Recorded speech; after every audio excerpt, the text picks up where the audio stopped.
Halo, sore, salam. Jumpa lagi dengan Jiwa Berdaya Podcast pada segmen I Love You Allah. Segmen I Love You Allah ini adalah khusus untuk kita yang beragama Islam karena saya seorang muslim dan saya ingin apa yang saya sharingkan pada segmen ini bisa meningkatkan kecintaan kita pada Allah. Pada segmen I Love You Allah ini akan ada series sampai beberapa episode I Love You Allah ke depan. Akan ada series yang merupakan remake dari kajian Insani. Kajian Insani adalah kajian psikologi Islam yang diadakan oleh Masjid Kampus UGM, Maskam ya, terkenalnya dengan nama Maskam. Pada saat saya tesis dulu di Universitas Gadjah Mada, yang dinarasumberi oleh Bapak Bagus, Bapak Dr. Bagus Riono, MA Psikolog. Saya tahu betul siapa Pak Bagus, tahu betul profil beliau, karakter beliau, tingkat keilmuan beliau, kehambelan beliau, kepakaran beliau, dan sebagainya. Jadi rugi banget lah kalau sampai nggak ikut pada saat itu ya, pada saat saya mendapatkan pengumuman kajian Insani Psikologi Islam itu dibuka, saya langsung grab it fast lah. Singkat cerita, saya mendaftar dan menjalani kajian Insani Psikologi Islam itu seminggu sekali setiap hari Jumat di Maskam UGM selama, kalau nggak salah ingat, selama 7 bulan 8 bulanan. Dan bisa dibilang kajian Insani Pak Bagus ini telah mentransformasikan diri saya, hidup saya, mindset saya, belief saya, karakter saya secara lebih baik. 180 derajat menjadi lebih baik. Lalu suatu ketika saya menemui Pak Bagus setelah kajian Insani selesai, mengucapkan terima kasih secara personal dan memberikan hadiah karena saya adalah tipe orang yang suka memberikan hadiah. Sunnah ya, hadiah itu, memberikan hadiah adalah sunnah Rasul, dan hadiah itu adalah muk custom ya. Ada muk custom, ada foto kami para peserta kajian Insani, dan ada tulisan untuk apresiasi pada Pak Bagus.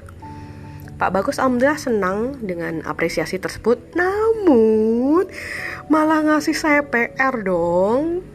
PR-nya beliau bilang sambil tersenyum gitu, dibagikan loh ya ilmunya. Rasanya tuh jantung saya seperti ketembak anak panah yang jelek gitu. Maka inilah kajian Insani Remake pada segmen I Love You Allah Jiwa Berdaya Podcast. Inilah perwujudan amanat Pak Bagus tersebut. Saya ingin ilmu yang Pak Bagus yang saya dapatkan di kelas psikologi Islam itu gak hanya mencerahkan dan mentransformasikan diri saya, tapi juga sebanyak mungkin masyarakat Indonesia melalui Jiwa Berdaya Podcast. Insya Allah, amin. Dan apa yang saya sampaikan pada I Love You Allah segmen ini adalah pure berdasarkan ingatan saya, berdasarkan pemahaman saya, berdasarkan catatan saya saat ikut kelasnya Psikologi Islam Pak Bagus. Dan tema I Love You Allah kali ini adalah Al-Quran sebagai pemimpin kehidupan kita. Sharing saya pada segmen ini, kita mulai dengan mengimani saat kita meninggal dan berada di alam kubur, kita akan ditanya oleh malaikat penjaga kubur. Ada 3 pertanyaan. Siapa Tuhanmu? Siapa nabimu? Dan siapa pemimpinmu? Pertanyaan pertama, siapa Tuhanmu, jelas. Pertanyaan kedua, siapa nabimu, jelas. Namun follow up questionnya, apakah kita mampu menjawab bahwa Tuhan kita Allah dan Nabi kita Muhammad ya? Itu tergantung seberapa konsisten kita hold on to Islam pada kehidupan kita. Dan sebelum kita menjawab pertanyaan ketiga, Bapak Ari Ginanjar Agustian, leader owner dari ISQ Training dan penulis buku ISQ 165, mengatakan leadership is about influence. kepemimpinan adalah tentang pengaruh. Pemimpin kita akan sangat mempengaruhi pengaruh, karena kekuatan pemimpin adalah pada pengaruhnya.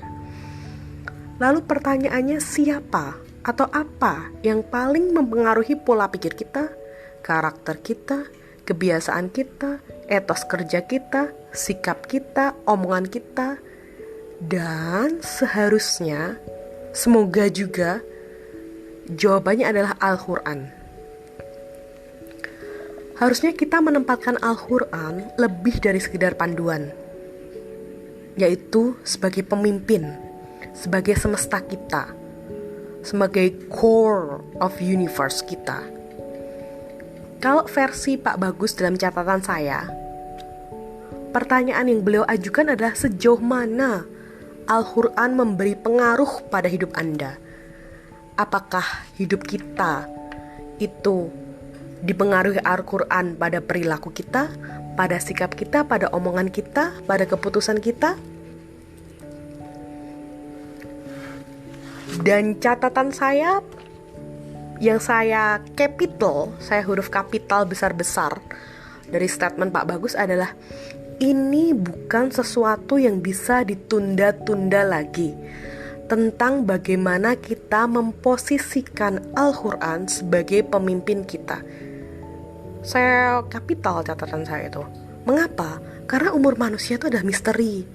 Ada yang 70 tahun masih aktif, namun banyak juga yang 30 tahun sudah meninggal, sudah jantungan, sudah meninggal, dan sebagainya. Dan di usia saya sekarang yang 32 tahun ini, gak ada jaminan usia saya 33 tahun nanti saya masih hidup. Gak ada jaminan. Gak ada yang jaminan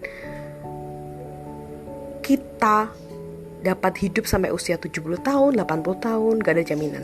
Bahkan sampai besok pun, apakah kita besok masih bangun pagi, itu gak ada jaminan. Apakah besok saat kita nanti tidur kita bleksek gitu. Bleksek itu bahasa Jawa, bablas ya. Bablas itu terus lanjut gitu sampai meninggal, kita gak tahu. Maka di saat fakta paling nyata, yaitu kapanpun kita, kapanpun saya bisa meninggal, apakah saat kita meninggal kita bisa menjawab pertanyaan siapa pemimpinmu, yang nantinya apakah kita bisa menjawab pertanyaan tersebut dengan jawaban pemimpin saya adalah Al-Quran. Setelah kajian insani psikologi Islam selesai, kami selalu ada sesi tanya jawab. Dan pada saat itu saya mengajukan pertanyaan pada Pak Bagus. Pertanyaan itu adalah, Bapak, di era modernisasi seperti sekarang ini, banyak sekali stimulus yang sifatnya di luar Islam, baik itu hiburan, role model, aktivitas, dan sebagainya. Contohnya, dari case hiburan drama Korea, K-pop, film-film Hollywood, dan sebagainya. Sebagai generasi muda, bagaimana cara untuk bisa tetap modern, tetap gaul, nggak cupu, nggak kuper, tapi kita tetap juga berpedoman pada Islam, berpedoman pada Al-Quran. Karena merujuk pada sejarah Sunan-Sunan, Wali Songo, dan sebagainya, dakwah Islam beliau-beliau Sunan-Sunan dan Wali Songo itu menyesuaikan zaman pada saat itu, menyesuaikan modernitasnya saat itu, yaitu gamelan, wayang, dan budaya-budaya Jawa lainnya. Saat itu Pak Bagus menjawab,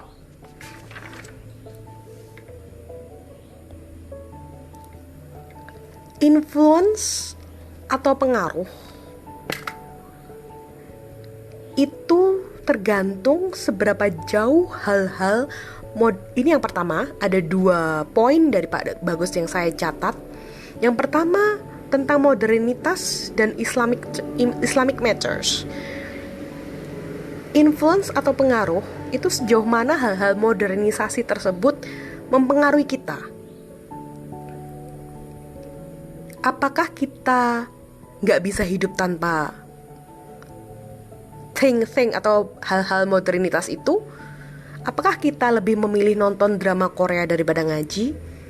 Sejauh mana kita sendiri yang berefleksi, kita sendiri yang menanyakan pada diri kita, sejauh mana sih hal-hal modernisasi tersebut mempengaruhi kita? Lalu poin kedua yang penting ini ya, sama pentingnya, tapi ini poin yang shooting mind banget ya, nembak di otak banget ya. Bapak menjawab,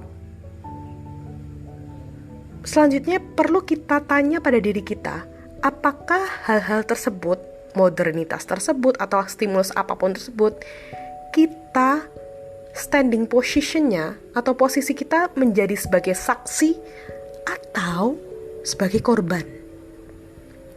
Yaitu hal-hal yang sifatnya duniawi dan ya harus kita pandang sebatas duniawi. Batas antara saksi menjadi saksi atau menjadi korban, saksi itu adalah menggunakan modernitas sebagai alat yang digunakan sebagai selingan, sebagai hiburan, sebagai hiburan, selingan. Tapi kalau korban itu nggak bisa hidup tanpa hal tersebut. Kalau merujuk pada Kang Opi ya, Habibur Rahman El-Shirazi, penulis novel Ayat-Ayat Cinta, saya ingat banget ada tokoh namanya Aisyah. Aisyah itu seorang businesswoman ya, entrepreneur woman sukses. Mungkin Kang Abi terinspirasi dari Khadijah. Pada novel itu Aisyah berdoa. Dan seingat saya doa itu adalah terinspirasi dari doa Nabi Muhammad yang diadaptasi Kang Abi sendiri pada doanya Aisyah. Ya Allah, letakkanlah dunia ini di tanganku, jangan di hatiku. Itu shooting hard banget, karena jangan di hatiku. Jadi kita bukan korban, dunia itu alat, kita saksi. Letakkanlah dunia ini di tanganku, jangan di hatiku. Itu semua sudah saya sampaikan, sharing saya, pemahaman saya, ingatan saya, dan catatan saya dari pertemuan pertama kajian Insani Psikologi Islam Bapak Bagus. Sekian sharing saya pada segmen I Love You Allah Jiwa Berdaya Podcast. Dan saya tutup dengan pertanyaan, teman-teman, bisakah kita menjawab saat kita nanti ditanya di alam kubur, siapa pemimpinmu? Bisakah kita menjawab, pemimpin saya adalah Al-Quran? Dan bisakah kita teguh menjaga prinsip-prinsip dan aturan-aturan dalam Al-Quran, sehingga segala modernitas, segala kemajuan, segala advancement, development apapun yang mempengaruhi kita, standing position kita, posisi kita adalah sebagai saksi, bukan sebagai korban. Silahkan menjawab, berefleksi masing-masing. Sekian sharing segmen I Love You Allah kali ini. Selamat beristirahat, selamat kembali beraktivitas bersama keluarga atau bersama sahabat-sahabat. Salam teman jiwamu.